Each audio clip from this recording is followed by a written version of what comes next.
Pernah tak anda terfikir macam mana satu ideologi dari luar boleh mencetuskan konflik berdarah selama berdekad-dekad di tanah Melayu? Untuk kupasan kali ini, kita akan selami asal-usul komunisme di Malaya, sebuah kisah tentang pengaruh asing, pakatan yang pelik dan keganasan yang tak dijangka. Okey, ini dia peta perjalanan kita. Kita akan mulakan dengan bagaimana ideologi ni sampai, kemudian kita tengok pengaruh dari luar, macam mana PKM ditubuhkan, plot twist masa Perang Dunia Kedua, dan akhirnya kenapa ia diharamkan. Baik, untuk faham semua ni, kita kena faham dulu idea asas dia. Jadi, apa benda sebenarnya komunisme yang kita duk sebut-sebut ni? Ikut sumber kita, komunisme ni senang cerita satu fahaman di mana negara yang pegak kuasa penuh ke atas ekonomi dan harta, tak ada pemilikan peribadi. Idea yang menjanjikan kesamarataan ni lah yang jadi modal utama untuk semua yang berlaku lepas ni. Dan yang menariknya, idea ni bukan datang dari Malaya tau. Sebenarnya, benih-benih komunisme ni dibawa masuk dari dua negara jiran yang besar pada awal tahun 1920-an. Nah, part ni yang menarik. Ideologi ni masuk ke Malaya ikut dua pintu yang berbeza. Satu dari China dan satu lagi dari Indonesia. Jom kita tengok macam mana kedua-dua pengaruh ni membentuk gerakan awal komunis kat sini. Okey, nampak tak kat sini? Sebelah kiri, kita ada pengaruh dari China.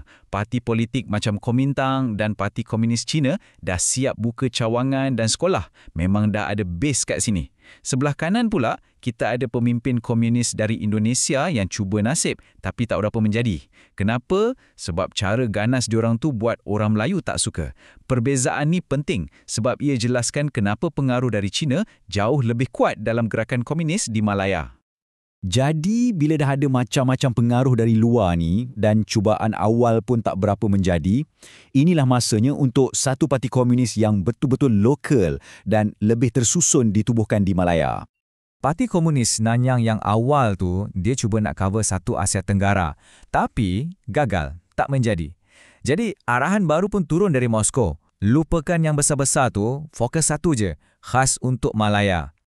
Dan inilah dia tarikh keramatnya. 30 April 1930, di Kuala Pilah, Negeri Sembilan, Parti Komunis Malaya atau PKM ditubuhkan secara rasmi. Inilah detik permulaan sebuah gerakan yang akan betul-betul mengubah sejarah negara kita. Lepas je ditubuhkan, PKM ni tak tunggu lama. Diorang terus gerak. Diorang menyusup masuk dalam Kesatuan Sekerja untuk kawal pekerja. Lepas tu, diorang terbitkan surat khabar sendiri untuk sebar propaganda. Dan yang paling strategik, diorang guna sekolah-sekolah Cina sebagai kilang untuk semai pahaman komunis pada generasi muda. Dan kemudian, Perang Dunia Kedua meletus. Dan inilah masanya peranan PKM di Malaya akan berubah. Secara total dan sangat ganas. Kat sinilah plot twist dia. Memang ironik gila. Bayangkan kerajaan British yang anti-komunis tu tiba-tiba bekerjasama dengan PKM. Kenapa? Sebab ada musuh yang sama, Jepun. Jadi, British pun bagi senjata, bagi latihan, bagi duit kat sayap tentera PKM iaitu Malayan People's Anti-Japanese Army atau MPJA untuk lawan Jepun. Jepun akhirnya menyerah kalah. Perang dunia dah tamat. Tapi untuk Malaya, keamanan tu tak datang. Sebaliknya, yang tinggal cuma satu vacuum kuasa yang sangat bahaya sebab British lambat nak balik ambil alih. Jadi, apa jadi bila tak ada siapa yang berkuasa? PKM, yang sekarang ni bukan lagi sekadar parti politik, tapi dah jadi tentera gerila yang lengkap bersenjata hasil bantuan British, nampak satu peluang keemasan, peluang untuk tawan Malaya. Dalam keadaan huru-hara ni, MPJA, askar PKM ni, keluar dari hutan. Tapi bukan untuk bawa damai. Sebaliknya, diorang mula memburu sesiapa sahaja yang dituduh jadi tali barut Jepun. Ini mencetuskan satu zaman keganasan dan balas dendam yang tak terkawal. Disebabkan keganasan yang melampau ni, pihak berkuasa tak ada pilihan lain. Mereka terpaksa bertindak tegas terhadap organisasi yang dulu pernah jadi sekutu mereka.